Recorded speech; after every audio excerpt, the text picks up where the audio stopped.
और इस नाते से मैं कहूँगी कि आप सब लोगों में वो एक अहम भाग जो है समाज का, वो आप सब लोग, ये आप सब लोगों की जिम्मेवारी है कि इस तरह से हमने अपने आने वाली पीढ़ियों को भारत 2047 का जो हमारा संकल्प है,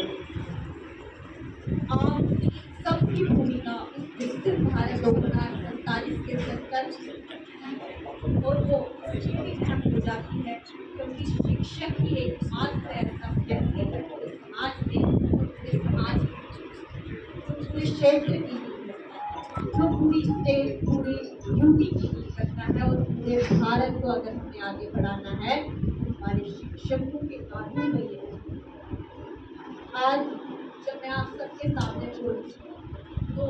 मैं एक बात जरूर कहूँगी, जो हमारे पौराणिक ग्रंथ है जिसमें रामायण एक अहम ग्रंथ है, जिसमें एक वनवासी पिता के कहने पे वन को जो स्वीकार करता है और उस वन पे रह के किस तरह से 7 बार दुनिया जीते हुए रावण को परास्त करता है, वो भी एक अंश के फोर्स की मदद से ये बताता है उनके शिक्षकों की भूमिका, उनकी माता की भूमिका। आज जब मैं आप सबके सामने बोल रही हूँ तो पौराणिक हमारी जितनी भी किताबें उनसे एक एग्जाम्पल अगर दी जाती है तो चंद्रगुप्त, और उस चंद्रगुप्त को बनाने वाले आचार्य चाणक्य, और जब आचार्य चाणक्य और जो एक सिकंदर यहाँ आया था तो युद्ध दो परंपराओं के बीच, वो युद्ध चंद्रगुप्त के बीच में नहीं था, वो युद्ध लड़ रहे थे आचार्य चाणक्य। इसीलिए मैं ये कहूँगी कि शिक्षक की भूमिका बहुत अहम है किसी व्यक्ति के निर्माण में। समाज में बहुत से तत्व, कई जगह डॉक्टर,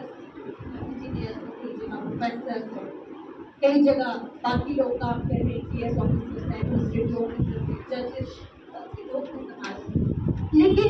सभी लोगों की एक अहम भूमिका है, लेकिन जो भूमिका एक शिक्षक की है वैसी भूमिका हमारे यहाँ राजस्थान की धरती से आए हुए महेंद्र कपूर जी ने जो कहा, तारे सभी पर एक मूवी है जिसमें एक बच्चा जो है उसको एक स्टूडेंट बनाना और उस स्टूडेंट को फिर एक एक्सीलेंट की परफॉर्मेंस दिलवाने में एक शिक्षक की क्या भूमिका होती है, ये उस मूवी तारे सभी। मुझे लगता है हमारे किशोर के बच्चों को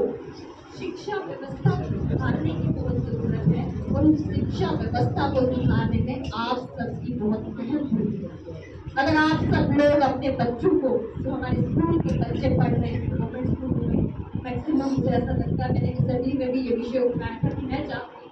कि हमारे जितने भी नेता, जितने भी ऑफिसर, जितने भी कमिश्नर, जितने भी जजेस हैं, उन सब के बच्चों को जिस जगह के हैं वही उसी जगह पे गवर्नमेंट स्कूल में एडमिशन करवाई जाए, तभी जाके ये शिक्षा व्यवस्था सुधर जाए। उसको लेके मैंने स्टडी में बात की, और आज भी मैं आप सबके सामने इसलिए बोल रही हूँ क्योंकि हमें सिर्फ अपने बारे में, हमें अपने समाज के बारे में सोचना है, अपनी जगह के बारे में सोचना है, अपने देश के बारे में सोचना है, और जब तक हम इस तरीके से नहीं सोचेंगे तब तक हमारा देश तो कहते हैं ना कि एक जितना बड़ा साइंटिस्ट हो, एल्बर्ट से बड़ा साइंटिस्ट नहीं रहता, लेकिन एल्बर्ट भी एक साथ 100 बल्ब नहीं जला सकता, लेकिन एक शिक्षक एक कक्षा में पढ़ा के एक साथ 100 बच्चों को शिक्षा दे के सभी बच्चों के भविष्य का ऐसा निर्माण कर सकता है कि आगे चल के वो बच्चे हमारे प्रधानमंत्री नरेंद्र मोदी की तरह देश नहीं बल्कि विदेशों में भी अपने नाम का डंका ताकि आगे चल के हमारे प्रधानमंत्री जी की तरह, हमारे गृह मंत्री जी की तरह, हमारे यहाँ सोसाइटी के एग्जाम्पल हैं उनकी तरह देश में अपना। आज जब मैं आप सबके सामने बोल रही हूँ तो जब ज्ञान की बात आती है, संस्कारों की बात आती है, तो मैं स्वामी विवेकानंद जी का नाम जरूर लूँगी कि जिनके आदर्शों की पूरी दुनिया आज चल रहा है। जिस समय पे सब एक दूसरे से दुश्मनी कर रहे थे, उस समय पे स्वामी विवेकानंद के एक भाषण में, जो उन्होंने भाषण शिकागो में दिया था, उस भाषण में उनके 3 लाइनों के बाद से ही पूरे हॉल में उनके नाम बता दी। आज जब हम बात कर रहे हैं तो मैं एग्जाम्पल दूंगी महाराणा प्रताप और शिवाजी महाराज, जिनकी वजह से आज भी हम उनका नाम, उन्होंने सूखी रोटियां खानी मंजूर की लेकिन अपने संस्कार थे, विदेशियों के सामने सर नहीं झुका। इसीलिए आज अगर मैं आप सबके सामने बोलूँ कि आप सबका आशीर्वाद प्यार सम्मान कि मैं कुछ कह पाऊँ, तो मैं ये ज़रूर चाहूँगी हम सब लोग एक अहम भूमिका है इस आशीर्वाद